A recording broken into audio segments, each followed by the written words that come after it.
l'état de santé d'Ivan Colonna suscitait un fort intérêt ces derniers jours. Incarcéré dans la prison d'Arles, le Corse de 61 ans avait été violemment agressé par un autre détenu pendant une séance de sport. Il avait subi une strangulation à main nue, puis un étouffement le laissant dans un état grave.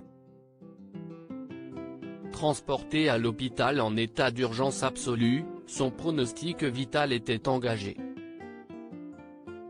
Il n'y a désormais plus d'espoir. Transféré dans un établissement à Marseille, Ivan Colonna est mort ce lundi 21 mars comme l'annonce Le Parisien. Il n'a pas survécu aux nombreuses blessures que son agression lui avait laissées. Le 2 mars dernier, un homme, également prisonnier dans la prison d'Arles, s'en était très violemment pris à Ivan Colonna pour un différend d'ordre religieux. Seul dans une salle, le détenu s'était jeté sur le Corse, lui infligeant strangulation et étouffement.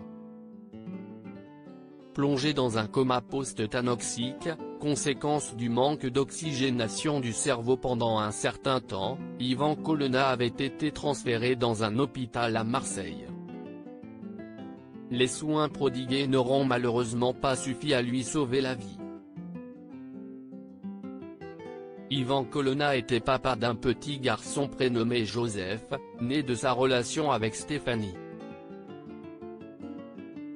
Cette dernière avait demandé à l'époque que son compagnon soit transféré dans une prison corse afin que son fils puisse voir son père. Ivan Colonna était incarcéré depuis 2003 pour l'assassinat du préfet Erignac, survenu en 1998. Un temps en cavale, Ivan Colonna avait finalement été retrouvé, jugé et condamné à la prison à perpétuité.